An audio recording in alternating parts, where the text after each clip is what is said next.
I was parked last night with my favorite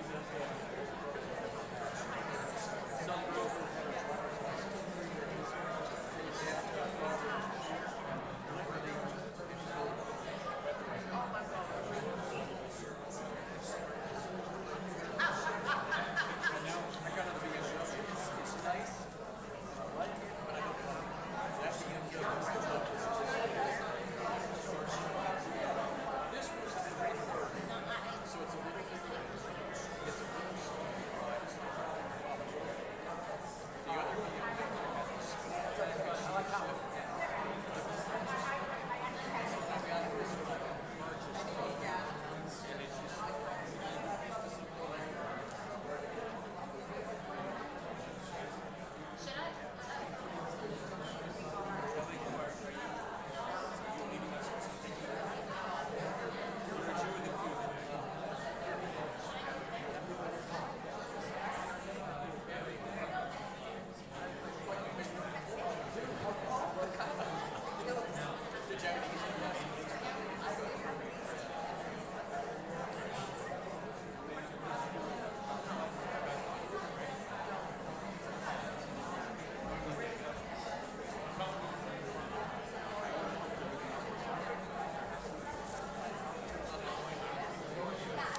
Would everyone take their seats, please, so we can begin on time? Thank you very much.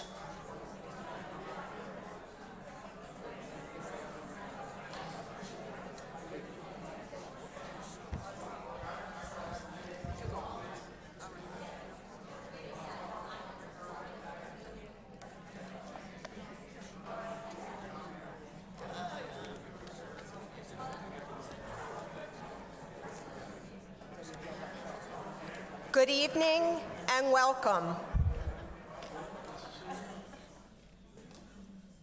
My name is Ann Fleeter, and I am a proud member of the Holocaust Commission of the United Jewish Federation of Tidewater.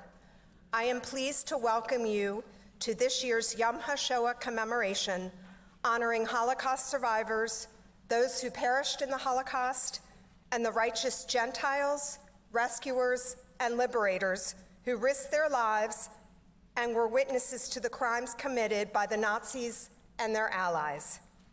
We should all be so grateful to be a part of a community that has the opportunity to honor and remember this part of history together. On behalf of all of us present today, I would like to thank Temple Israel for hosting us on this solemn evening. Thank you as well to Rabbi Panitz, who I would like to mention is celebrating his 30th anniversary as Rabbi at Temple Israel. What a wonderful contribution you have made, Rabbi, not only to Temple Israel, but to the entire community. Thank you and your family for your dedication and service. Rabbi Panitz will be giving the Devar Torah. We would also like to recognize the Yom Hashoah Committee, who worked diligently with the entire Holocaust Commission to make this a meaningful evening. Thank you also to Lele Burrs for providing the beautiful music you will hear this evening.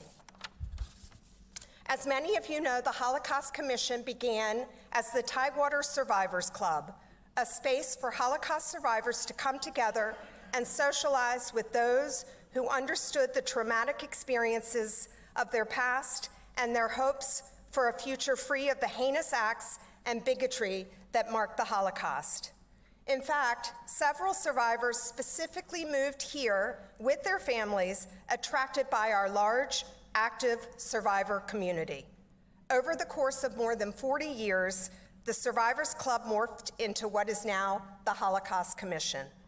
The members of the Survivors Club, and eventually the Holocaust Commission, understood the importance of sharing and keeping the brutal history and important lessons of the Holocaust in the public sphere so that they are not forgotten. Accomplishing this mission has been achieved in several ways over the years, from the Speakers Bureau and the early years of community Yom Hashoah commemorations to the What We Carry presentations, lesson plans, educational partnerships, and the publication of the To Life series, which has recorded and cataloged the stories of over 90 Hampton Roads survivors.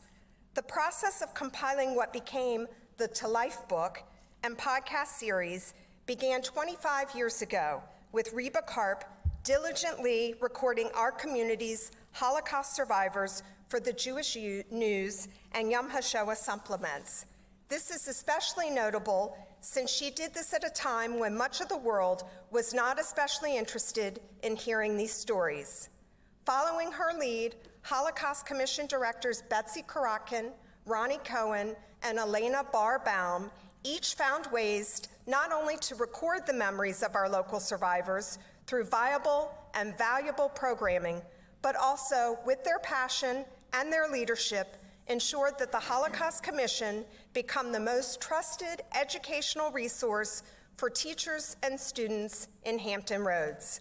Through the Elie Wiesel Writing and Visual Arts Competition, What We Carry, and e-media collaborations, reaching thousands of educators, students, and members of our community each year.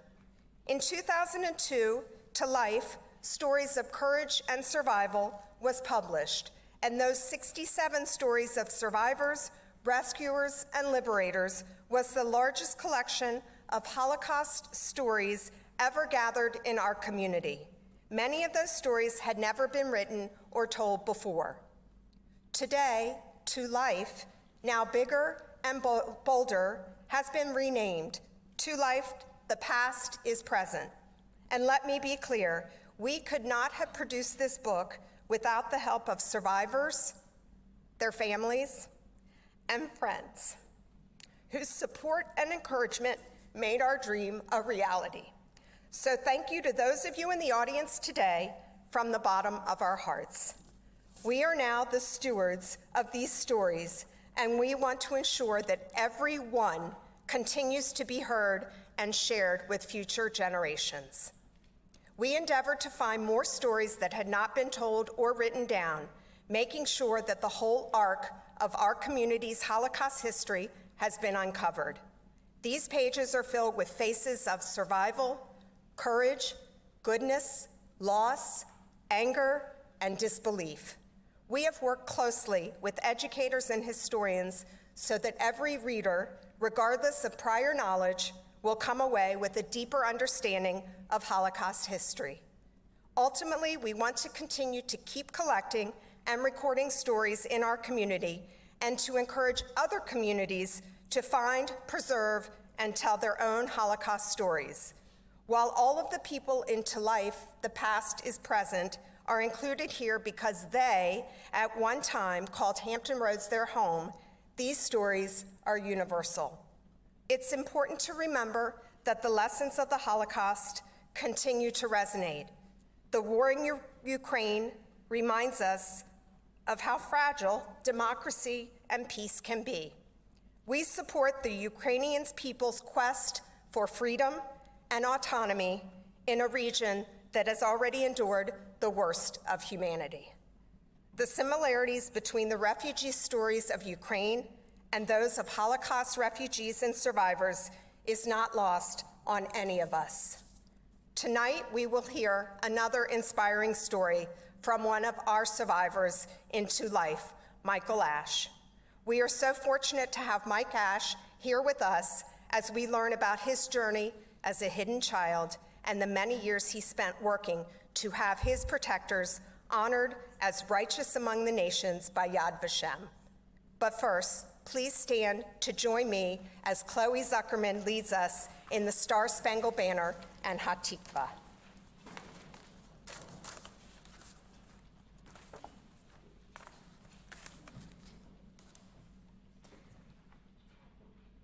Oh, say, can you see by the early light, what so proudly we hailed at the twilight's last gleaming, whose broad stripes and bright stars through the perilous fight for the ramparts we watched were so gallantly streaming, and the rockets' red glare, the bombs bursting in air, gave proof through the night that our flag was still there. Oh, say does that star-spangled banner yet wave for the land of the free and the home of the brave? Kolod baleva penima nefesh Yehudi homia ufatem Mizrach kadima ayin letzion Sophia. Olo avda tikvatenu, hatikva bashmot apayim, lion tam hoshi ve'artzenu eretz Zion ve'Rushalayim. Leon tam hoshi be'artzenu eretz Zion Yerushalayim.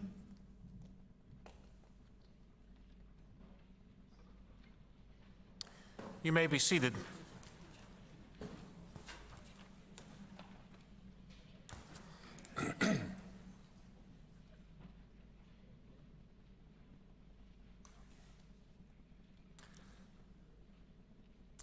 Dear friends and neighbors, my remarks tonight are entitled Eit Lahashot ve'Eit Lidaber, a time to keep silent, a time to speak.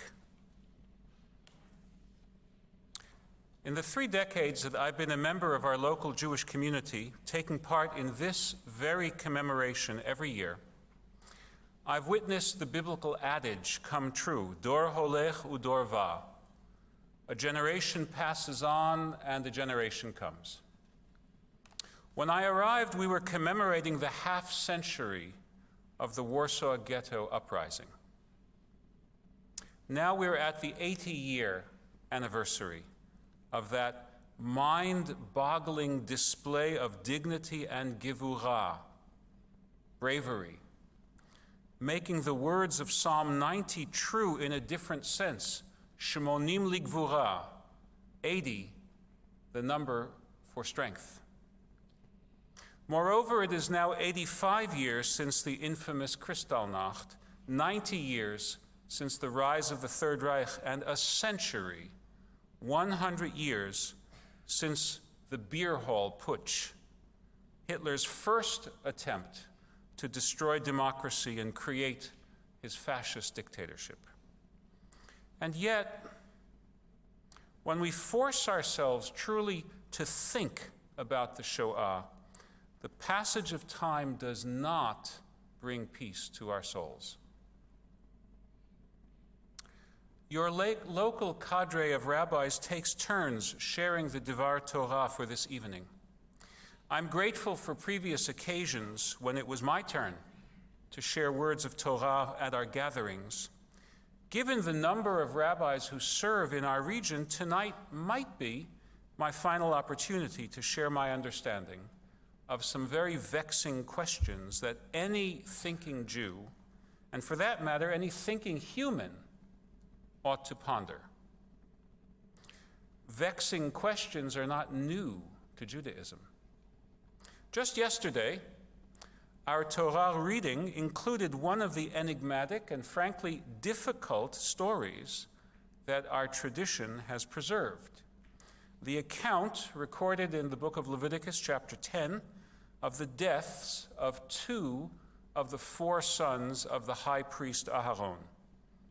Centuries of rabbis and scholars have examined that story without reaching a consensus about why Nadav and Avihu died.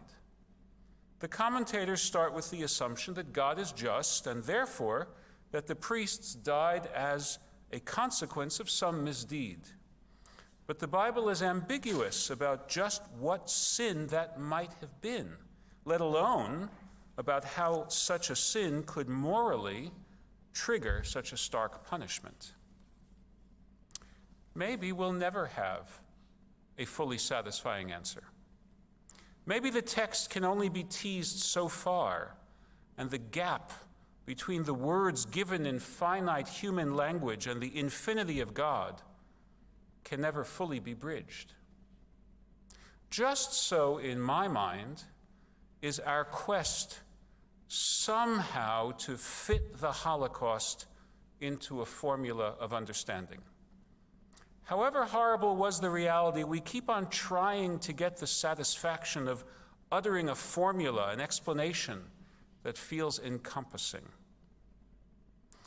Tonight I ask you to have the courage to resist that temptation. Do not yield to the desire to, quote, make the Holocaust comprehensible, because that courts the danger of cutting it down and thereby dishonoring the victims. In particular, I ask you not to resort to pseudo-theological statements that are numbing at best and hurtful at worst. What is a numbing theological assertion? It is numbing to say, as the rabbi says in the powerful drama The Quarrel, many of you know that film, if I knew God, I would be God. Those words are true, but they do not satisfy the moral passion of the engaged Jew. When Abraham heard that God was about to destroy Sodom and Amorah, when Moses heard that God was ready to destroy the Israelites, the greatest of our biblical role models did not retreat to a stand of pious ignorance. They engaged God morally, demanding that God be true to the ideal of Shofet Kol Haaretz, judge of all the earth. That moral passion should not wink out when we wrestle with the Holocaust. That moral passion should dissuade us from too readily desisting with wrestling with the disturbing implications that don't cease to be disturbing a century later. So that's a numbing theological statement. What's a hurtful theological statement? It is hurtful to say, as we still hear in certain circles, that the Holocaust was, quote, God's punishment for Jewish abandonment of tradition. That is a theology of sectarian self-righteousness, smug and sanctimonious, and lacking in all quality of the heart. I would not know how or why to believe in such a God. 1/4 of our Jewish victims were children. 1.5 million of the 6 million. That is not the precise math of the story of Aharon being bereft of his 2 older sons, but it calls it to mind. What did Aharon do at that point? Moses spoke to his brother about the sanctity of God, but Aaron himself remained silent. Vayidom Aharon. Eventually, Aaron spoke. Later in the chapter, Moses had chided him and his remaining 2 sons on what appeared as a lapse in proper ceremonial And Aharon answered that doing as Moses had bidden in the light of the tragedy that had just befallen his family could not have pleased God. Vayishma Moshe vayitav be'enav. Scripture reports Moses heard his brother. He really heard him at that time, and he approved. So there is an eit lahashot ve'eit ledaber. There's a time to be silent, and there's a time to speak. The time to be silent is when our words are self-serving, or driven by the fads and whims of the moment, or otherwise insulting to the memory of the victims. Conversely, the time to speak is when our speech will bear witness to their lives and their deaths, when our words attempt to keep alive their memory, when we invoke the Holocaust to insist on moral norms for the world and survival for our Jewish people. Elie Wiesel used words in that fashion when he said in his memoir Night, quote, "Human suffering anywhere concerns men and women everywhere." Quote, "To forget the dead would be akin to killing them a second time." Quote, "I pray to the God within me that God will give me the strength to ask the right questions."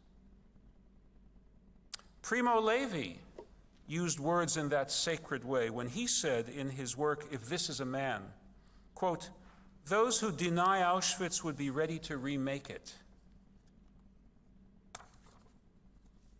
Quote, "A country is considered the more civilized, the more the wisdom and efficiency of its laws hinder a weak man from becoming too weak, and a powerful one too powerful."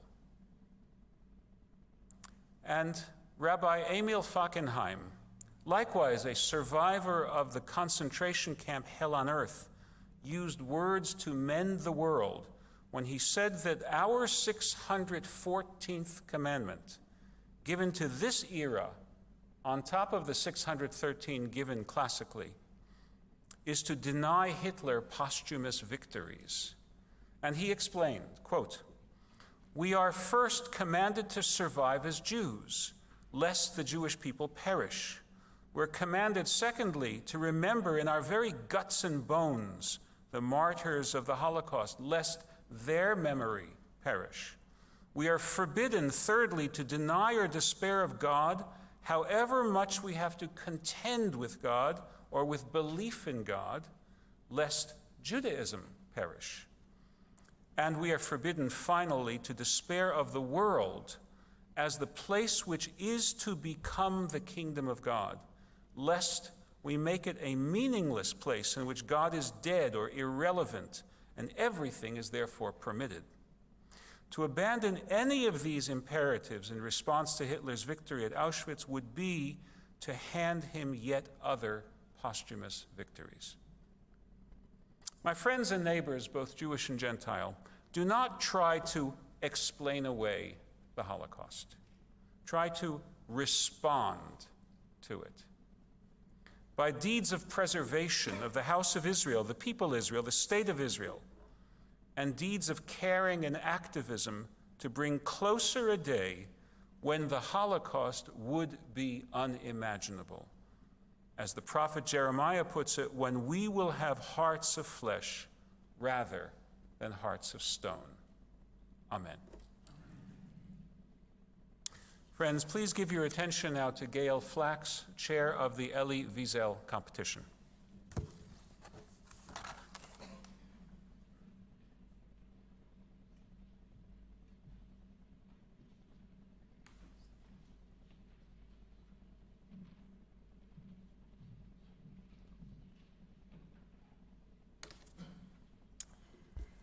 The 26th Annual Elie Wiesel Writing Competition and the 21st Annual Elie Wiesel Visual Arts Competition is made possible through the generosity of the Simon Family Foundation and Town Bank. It has brought in hundreds of essays. We received over 1,300 poems, essays, 2- and 3-dimensional works of art, and multimedia entries. They came from 37 public and private schools, 23 of which were in Hampton Roads, and 14 from other areas of Virginia, as well as schools in Pennsylvania, New Jersey, Florida, North Carolina, Wisconsin, California, Arizona, and Utah. These student works represent voices of hope for the future. Their voices speak out against bigotry and in favor of justice so that tomorrow will be better for all. This year, the competition had three main focuses: the power of personal choice, the importance of using one's voice in society, and the impact and responsibility of being a witness to history. Students were challenged to think about finding the courage to stand up for truth and justice, and how they would speak out to people in power in support of vulnerable people. Whatever their particular opinion or form of expression, these entries showed us that young people seriously considered the lessons of the Holocaust, the realities of current events, and that every individual can challenge the status quo in order to make a difference. All entries are submitted online. They're coded for anonymity before any judging occurs. All judging is done blindly by highly qualified educators, writers, and artists. The winning entries will be available on the Holocaust Commission website. The first place poetry award in the senior category is dedicated by her family so that the memory of the former Holocaust Commission chair, Linda Epstein-Belkov. Linda was dedicated to Holocaust education and a talented writer and performer who was a champion of the abilities of students and would have appreciated the talent of this year's poetry winner. Additionally, the senior essay winners have been dedicated by his family in memory of Marino Bertini, father of former commission chair Lisa Bertini. Marino was keenly aware of the importance of understanding history and the lessons of the Holocaust. His interest in learning from the Holocaust is reflected in the work of the senior essay winner. All students are presented with a certificate of achievement, as well as a cash award and a 2-life book. First, I will announce the winners of the junior division. Junior poetry. Sharon Lee, 8th grade, Great Bridge Middle School, first place. Second place, Holly Taylor, 8th grade, Old Donation School. Third place, Jocelyn Eller, 8th grade, Old Donation School. Honorable mention, Jax Nichols, 8th grade, Old Donation School.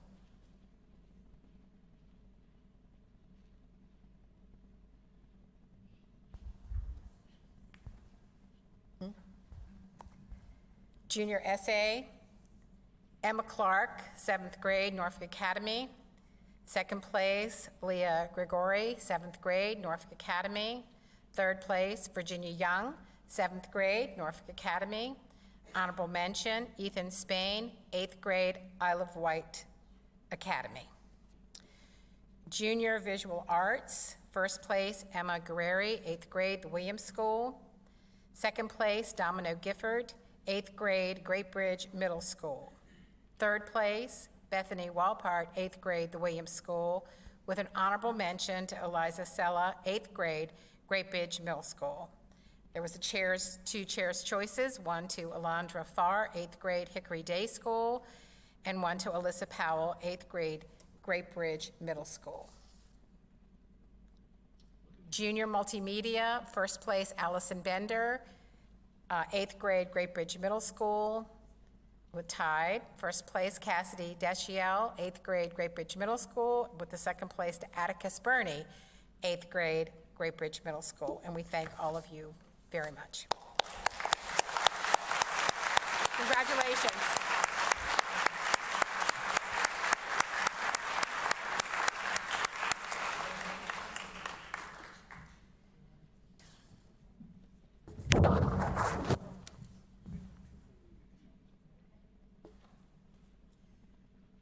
Senior poetry, first place, Rebecca McGuire, 10th grade, Harriman High School. Second place, Elliot Konefal, 9th grade, The Hague School. Second place, Laura Yu, Ninth grade, Cape Henry Collegiate. Third place, Tiana Ashford, 10th grade, Oscar Smith High School.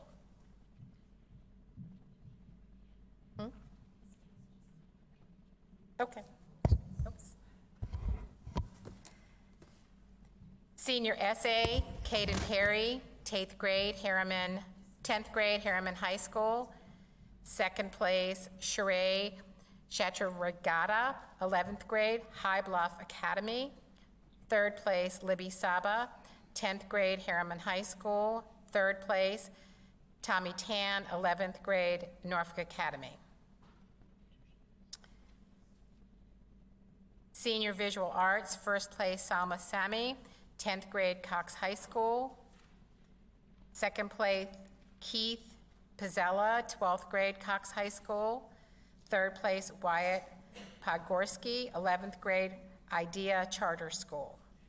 With an honorable mention of Callan Barboza, 12th grade, Cox High School.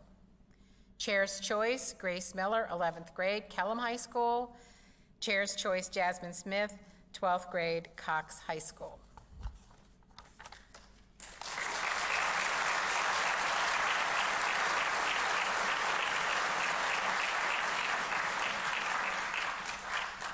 Senior Multimedia, first place, Ella Goodov, 9th grade, Cape Henry Collegiate.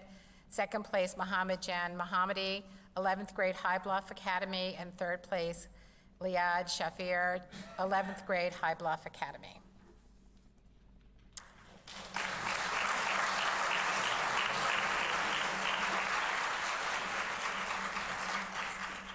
We close out this year's competition with senior poetry winner Rebecca McGuire of Harriman High School reading her poem, Shoes.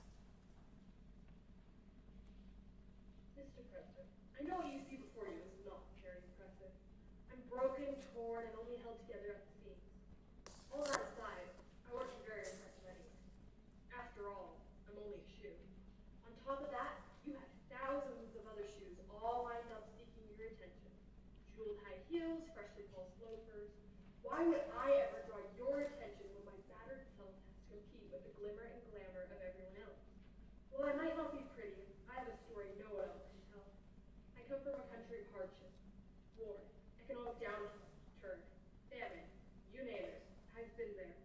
I went searching for something better, somewhere safe. From what I've heard, somewhere is called America, a place I can go for freedom, for an equal chance at life. So I traveled on boats, ships, planes, cars, in the back of semis, and sometimes I walk.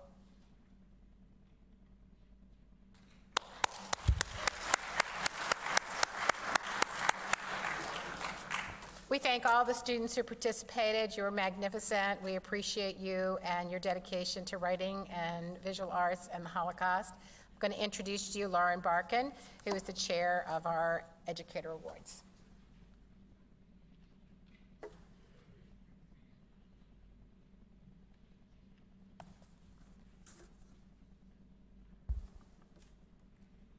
This year, the Holocaust Commission received many applications from some very deserving teachers who have clearly demonstrated excellence in Holocaust education. When teachers exhibit a powerful commitment to Holocaust education, their lessons reflect it, and their students garner a greater understanding of the significance of the Holocaust. Tonight, we wish to honor two outstanding educators, one who demonstrates excellence in a classroom in Chesapeake, and one who does so in both a classroom in Wyers Cave, Virginia, as well as in classrooms and auditoriums throughout the country. Our first award tonight is given in memory of Ruthie Sherman Croskin. Ruthie was a career educator and a dedicated member of the Holocaust Commission. Ruthie chaired the Holocaust Commission and was an active participant on the commission, even while continuing her own career in public education. There was no one more dedicated to the Commission's mission of education than Ruthie. Her compassion and devotion remain embodied in our mission today. The 2023 Ruthie Sherman Croskin Award goes to Laura Murphy, a 6th grade English teacher at Crestwood Middle School in Chesapeake.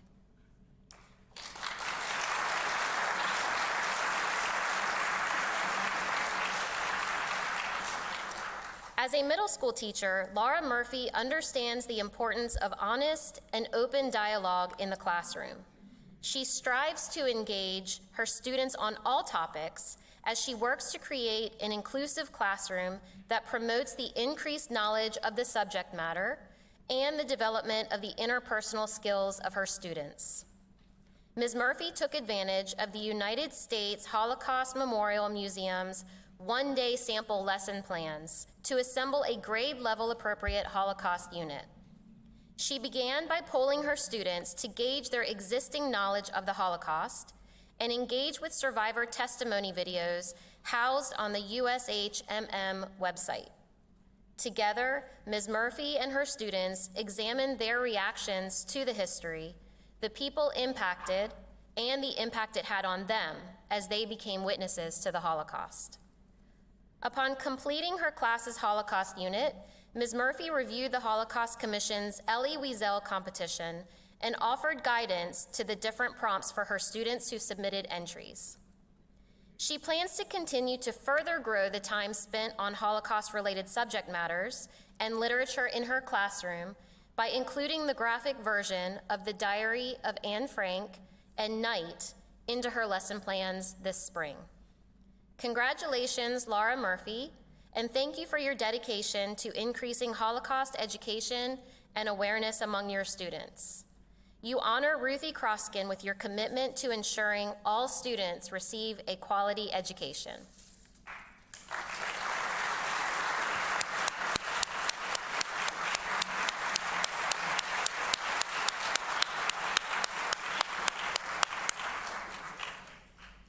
Our second award tonight is presented in memory of my grandmother, Esther Goldman. My grandmother never wanted to be defined as a Holocaust survivor, but she saw so many disbelievers and so many who knew so little about what really happened that she felt obligated to be a voice for her many family members and the 6 million others who were silenced.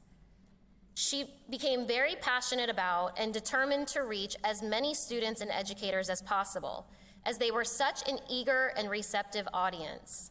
And she knew that if she didn't, people were bound to forget. Our family proudly created the Esther Goldman Award and Scholarship to honor my grandmother's legacy by encouraging and rewarding an outstanding educator for his or her commitment to teaching students about the Holocaust. My grandmother's quest was to ensure that future generations understand the dangers of prejudice and indifference, and the importance of abolishing hatred and advocating respect for one another. The 2023 Esther Goldman Award honoree is Jennifer Goss, Master Teacher Curriculum Specialist with Echoes and Reflections and Blue Ridge Community College in Wyers Cave, Virginia. Congratulations to Jen.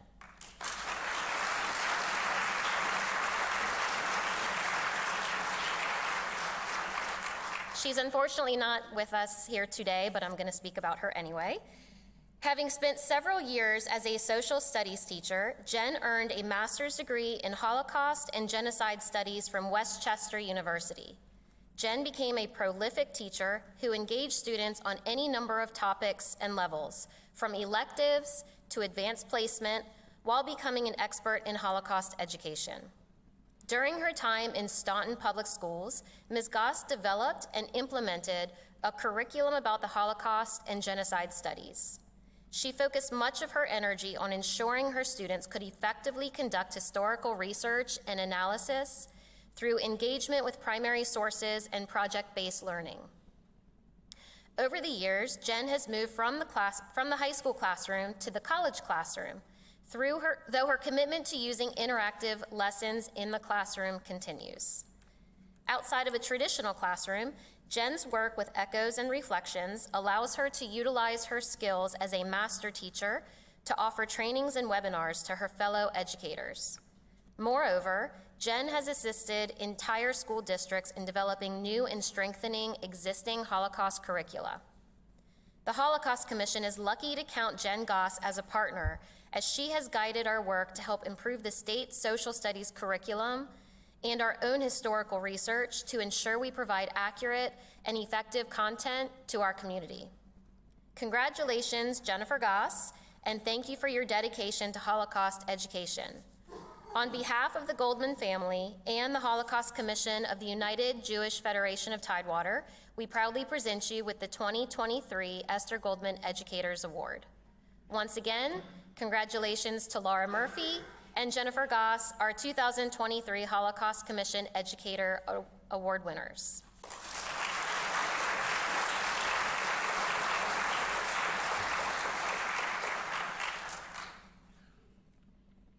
Our speaker tonight, Michel Mike Ash, was born in Paris in 1939, and as a baby, Mike and his family fled to the town of Arthez in the south of France.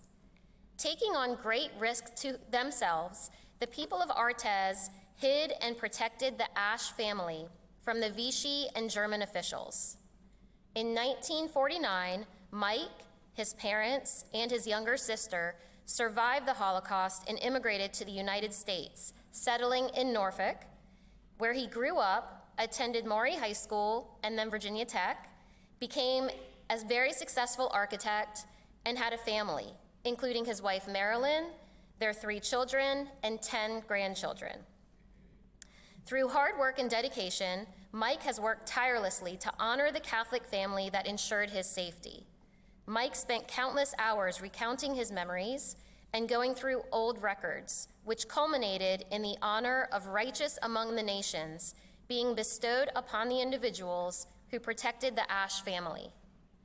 Mike's story demonstrates how one's actions can make a difference and how any person can leave a legacy of inspiration for the future. Please join me in welcoming Mike Ash.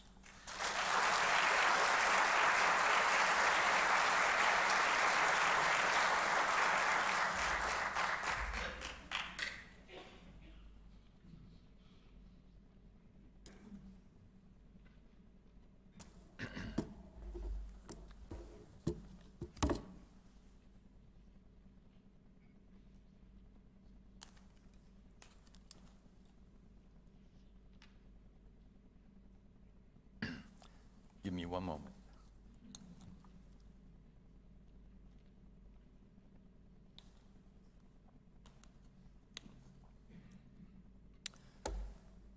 Good evening, rabbis, cantors, survivors and their families, teachers, students, parents, and friends. This Tuesday is Yom Hashoah, Holocaust Remembrance Day. I thank the members of the Holocaust Commission for inviting me to speak about my experiences as a child survivor of the Holocaust. And I congratulate the Commission on the beautiful book, To Life, which chronicles the stories of local rescuers and survivors of the Holocaust. I'm proud and honored to be included in that book, along with the postscripts and comments of 6 of my grandchildren. Whoever saves a single life saves an entire universe. These are the words from the Talmud, inscribed on the medal of the righteous presented to the righteous among the nations by Yad Vashem. The title is awarded to non-Jews who risked their lives to save the lives of Jews during the Holocaust. One such single life who was saved by such righteous non-Jews in the south of France, the Dubecs and Igalin families. How the Dubecs and Igalin saved my family and me. My story begins in late 1940 in Paris. France had surrendered to the Germans in June of 1940. Germany occupied the northern and western parts of France, including Paris. The south of France was under the control of Nazi-sympathizing Vichy government. In the winter of 1940, my mother and I were living in a small apartment in Paris. I was about 1 year old at the time. My father, a former French soldier, was away with the French resistance. Neighbors had denounced my mother as a Jew. She recalled that she was walking to her apartment. 2 German Wehrmacht soldiers stopped to arrest her. When she explained that she had a baby upstairs, me, the soldiers looked at the warrant, remarked that there was nothing about a baby, and left. My mother ran upstairs, threw what clothes she could fit in a small new suitcase, grabbed me, and fled.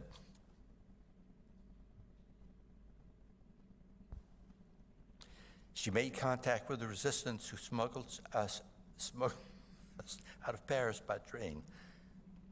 I'm going to stop right here. Sometimes when I read this, no reason at all, I get emotional.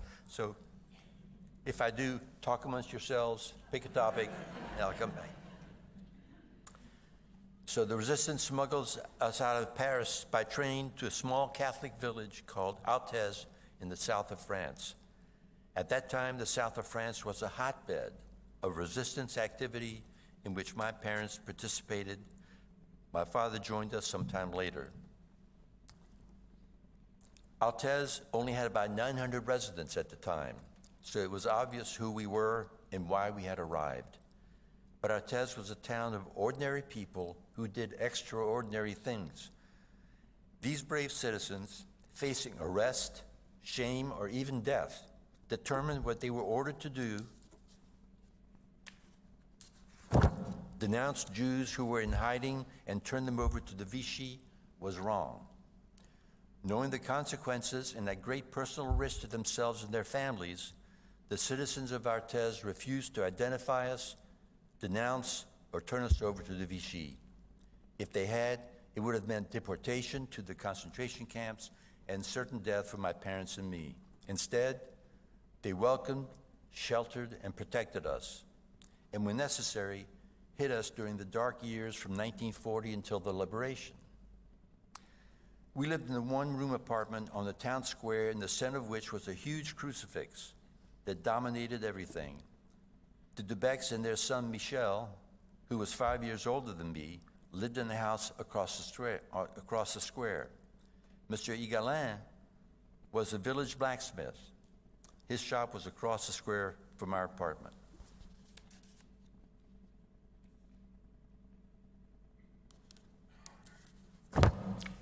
Time after time, the Dubecs hid us in their house, in a small crawl space under the staircase leading to the attic, which was hidden by a false wall. Whenever Monsieur Dubec, who also had resistance connections, learned of an impending raid by the Vichy, he would hasten to our apartment or send his son Michel to bring us to the hiding place under the stairs. Sometimes there was no time to get to our normal hiding place at the Dubec home.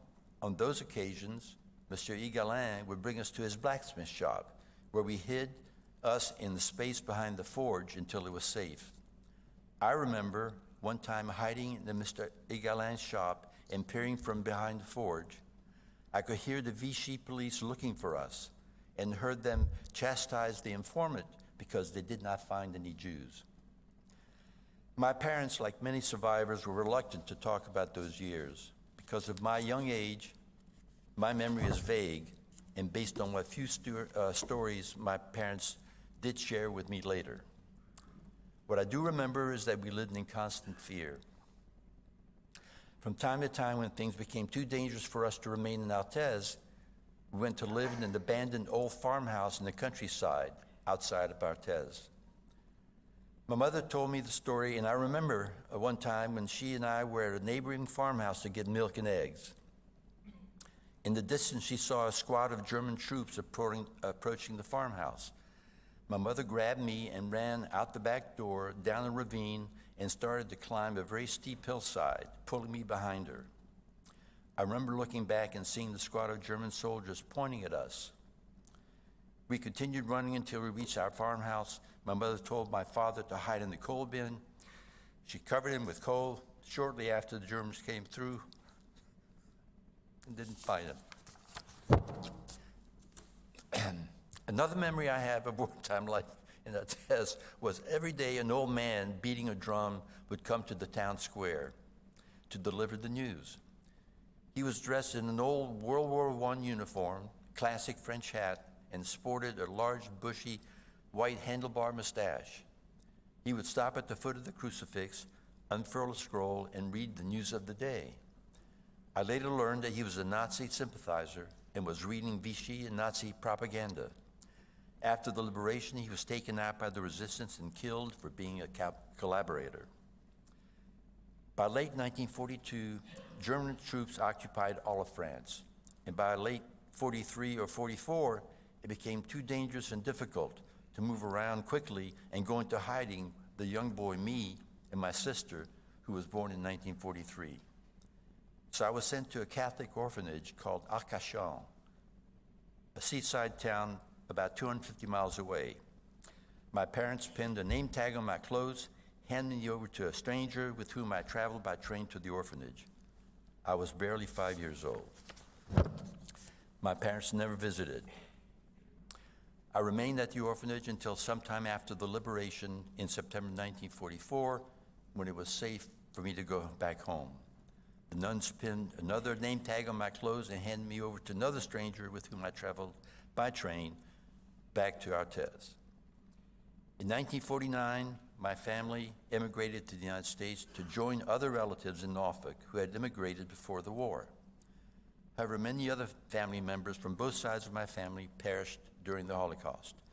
My parents had two additional children after immigrating to the United States. In 2014, my oldest son and his family visited Artes. We had been put in contact with a local leader and journalist who informed us the son of Monsieur Dubec, Michel Dubec, was alive and still lived in the same house where we were hidden by his parents. No one in my family had kept in touch with these people since we left in 1949. And then, in August 2015, my wife Marilyn and I and our daughter and her family visited Artes. My family and I were able to meet these wonderful people. We walked through the small town square, who by now, by the way, is a parking lot, and saw the one-room apartment where my parents and I lived. The large crucifix still dominates the square. We went inside the Dubec home, and I showed my family where my parents and I were hidden. We stood in the darkened crawl space underneath the same staircase where we would hide so many years ago. This was an incredibly moving experience for us all, especially my grandchildren. After being with the Dubec family and recalling the events of Artes in World War II, we knew that we wanted to honor them. In July 2018, after 2 years of thorough investigation by Yad Vashem, the Dubecs and Monsieur Igalin were named righteous among the nations. 3 years later, my family and I, my wife Marilyn, our daughter, her husband, our 3 granddaughters, and our 2 sons traveled again to Artes in late July 2018 to attend a formal ceremony recognizing posthumously the Dubecs and Monsieur Igalin as righteous among the nations. We went to express our profound gratitude and to share this inspiring moment. The ceremony was held in an auditorium near the same town square in Artes where my parents, sister, and I lived during the Holocaust.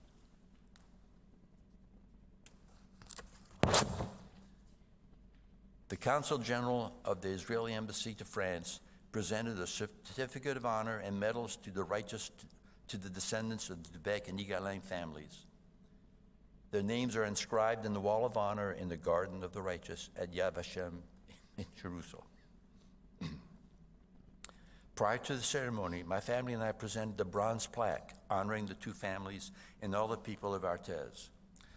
The plaque was placed in the Garden of the Righteous at the Place de l'Église next to the Catholic Church. It will stand forever as a lasting tribute and gesture of our profound gratitude. We're going to show you a small clip of a news. It's in French, but you'll be able to understand what's going on.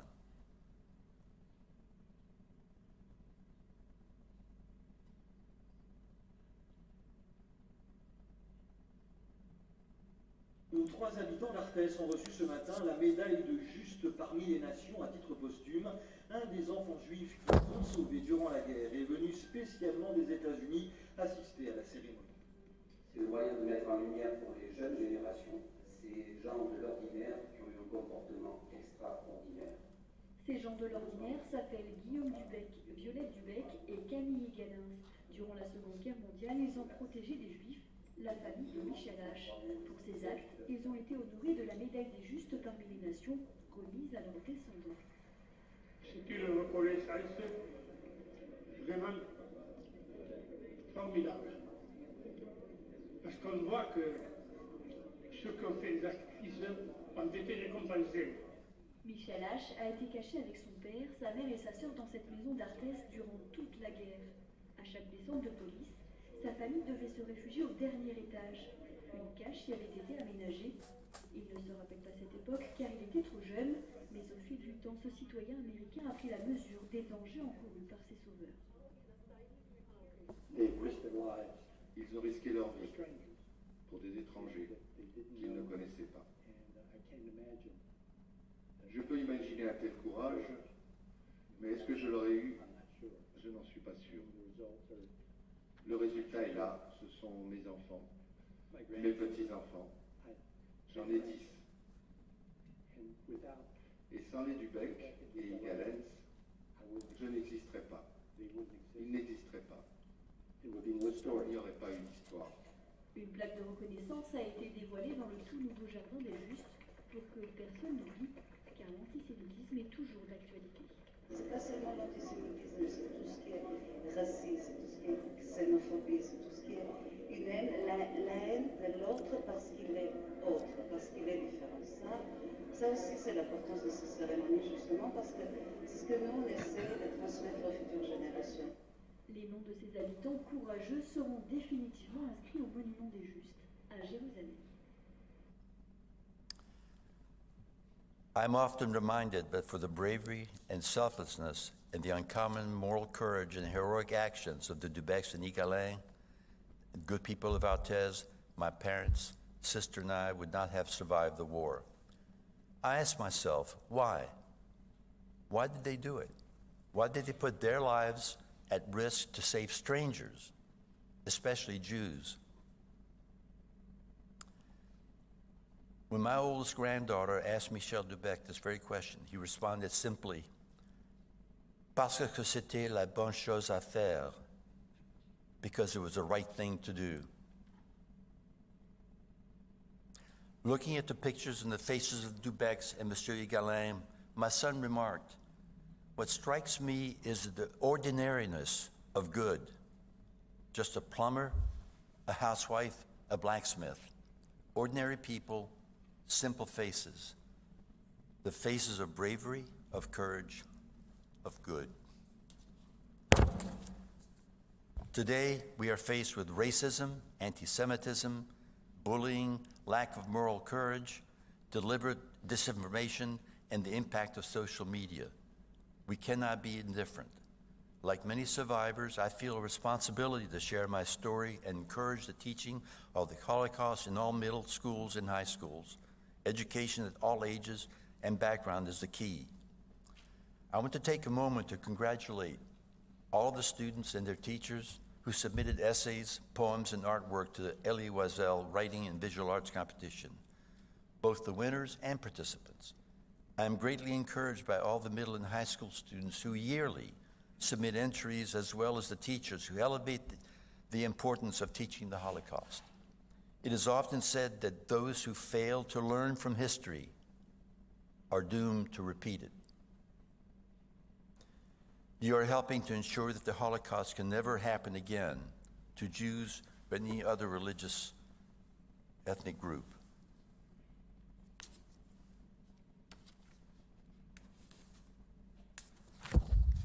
Indeed, as one of my granddaughters wrote in her submission to the Elie Wiesel essay competition several years ago, I quote, "Stories from survivors often remind us of humanity's altruism, our ability to stand up for justice, our willingness to do the right thing, even the most inexorable darkness," end quote.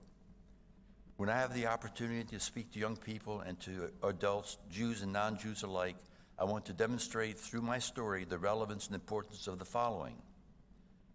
The words of local survivor Hans Lohenbach of blessed memory, that evil does not need your help, just your indifference. And of the United States Holocaust Memorial Museum, what you do matters. Our responsibility today is the responsibility of memory. We cannot allow the world to forget. In closing, in the unsettled world in which we live today, it is now more than ever vital that we recognize and promote the good inherent in humanity, even in the face of evil. My parents, sister, and I, other survivors hidden during the Holocaust, were given the gift of life by the righteous ones who saved us.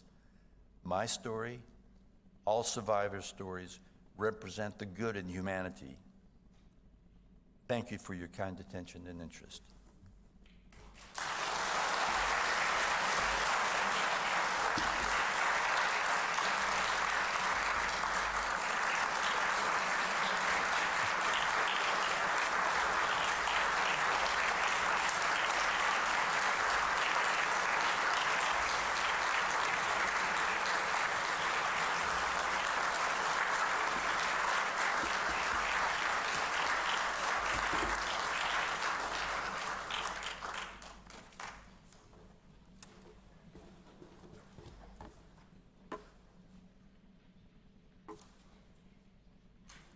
Each year, we honor our survivors, liberators, and righteous Gentiles, as well as the memories of those who perished in our following candle lighting ceremony. Tonight, we will light 6 candles representing the 6 million Jewish victims of the Holocaust, but each candle alone has another meaning.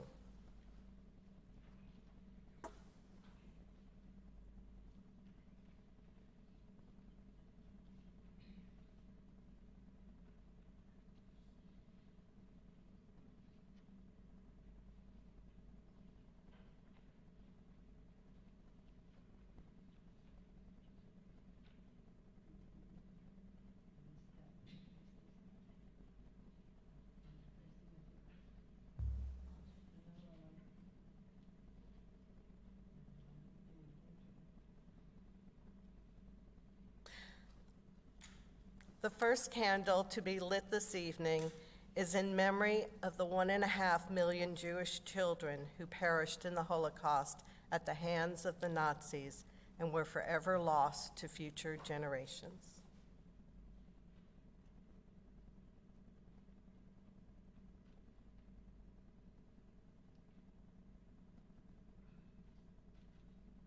The second candle is lit in honor of the brave and compassionate liberators who had life-changing experiences of witnessing firsthand the horrors of the camps they encountered.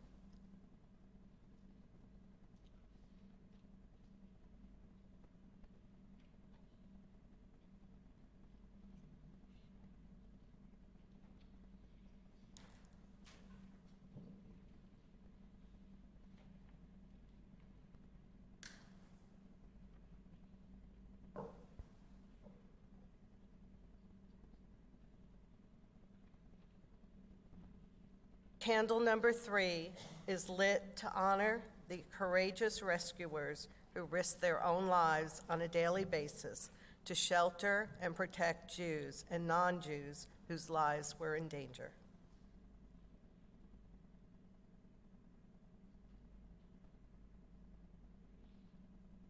This night, with candle number 4, we remember the Holocaust survivors who fled Europe and made their homes in our community.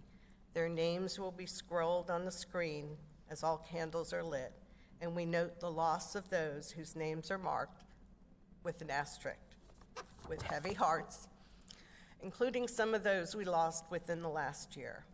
We will miss them and cherish their honored memories.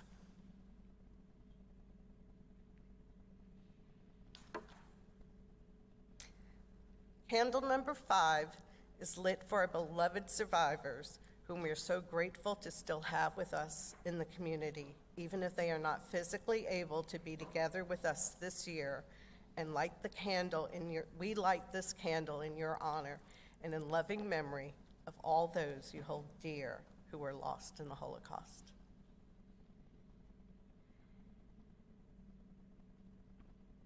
The 6th and final candle will be lit to honor those who educate about the Holocaust so that our future generations will never forget. We thank you for your vital contributions to making this a better world. As we light this candle, we are grateful to our teacher award winners, Laura Murphy and Jennifer Gross. They and their colleagues work tirelessly to make sure the lessons of the Holocaust are remembered and internalized by their students so that we may know a future without hatred and genocide.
Cantor David Proser will now share the Kiyim Pahalei Rachayim, the memorial prayer, followed by Rabbi Adam Rudetsky, who will lead us in the mourner's Kaddish for Yom Hashoah.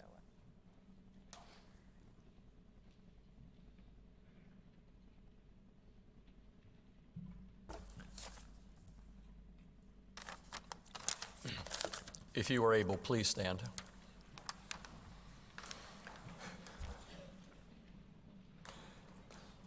Emoi Rachamim, Shochein Bamaromim, Hamitzeh Menucha, Nichona, Tachat Kanfei HaShechina, Bimalot, Kudoshim Utahorim, Kezoar Horakia Mazahirim, Lenishmot, Kol Achenu B'nei Yisrael, Shenit Bechu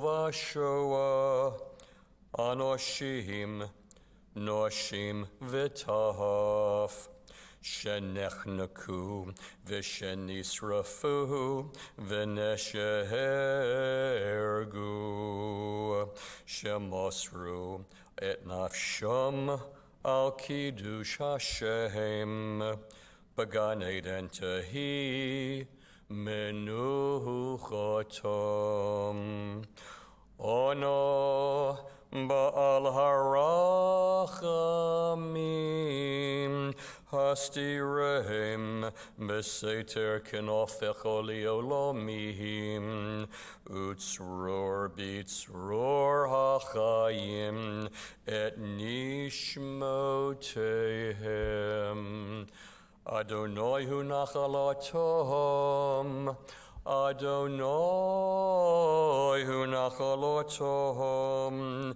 V'yanuchu v'shalom al mishkavotehem, v'nomar Amen.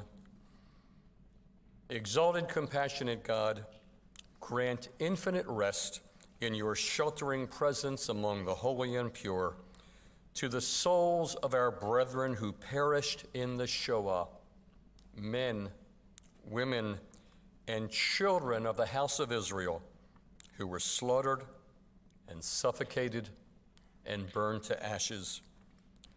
May their memory endure and inspire deeds of tzedakah and goodness in our lives. May their souls thus be bound up in the bond of life. May they rest in peace. And let us say, Amen. Rabbi Adam.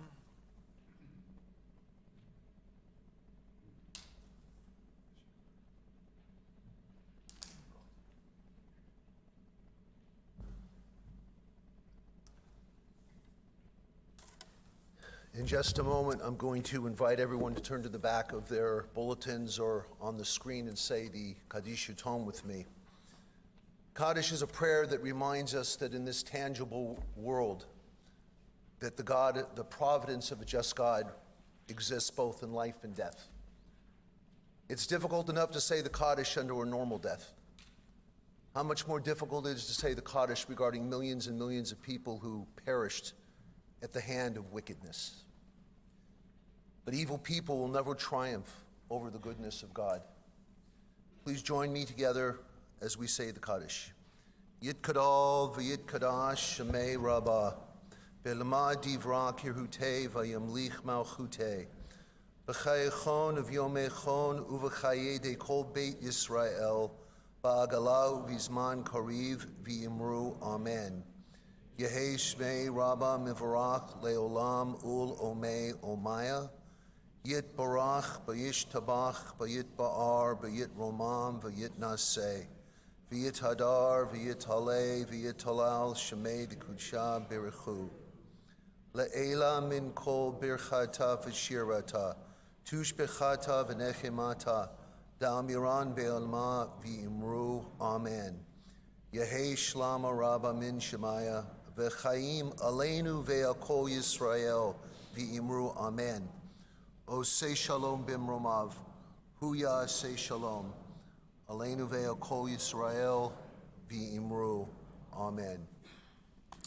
You may be seated.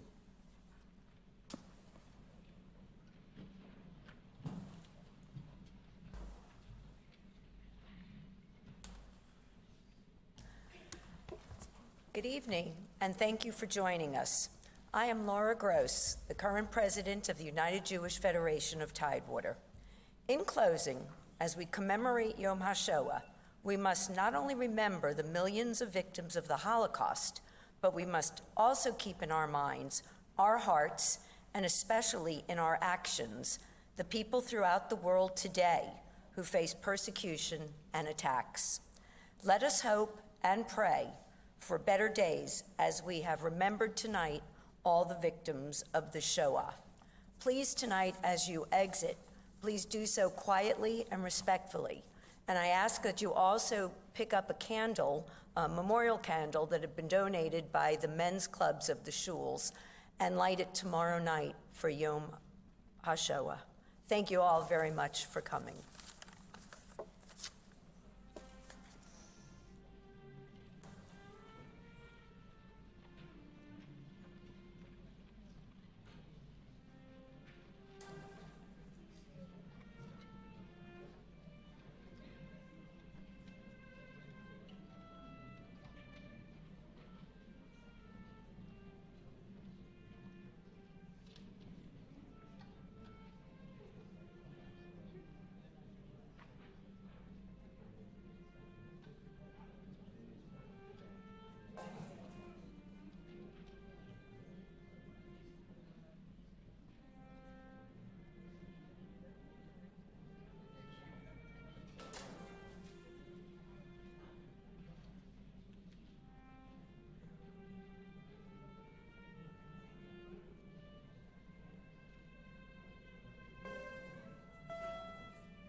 definitely crash after the poetry.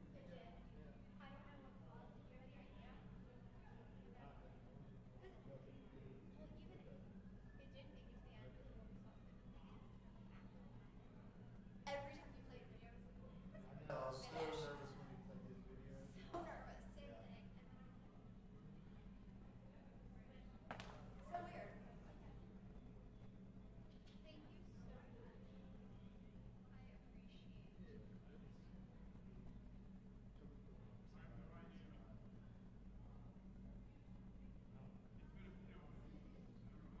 Yeah, I thought it was great. Elka? Mr. Ashley? I think so. Some of the students were wanting to shake his hand. I think he snuck out. Oh. So you guys come back Monday to pick these up? No, they're coming tonight at 9. Tonight at 9? Yeah. I'm sorry, I thought you knew. Let me call them today come earlier.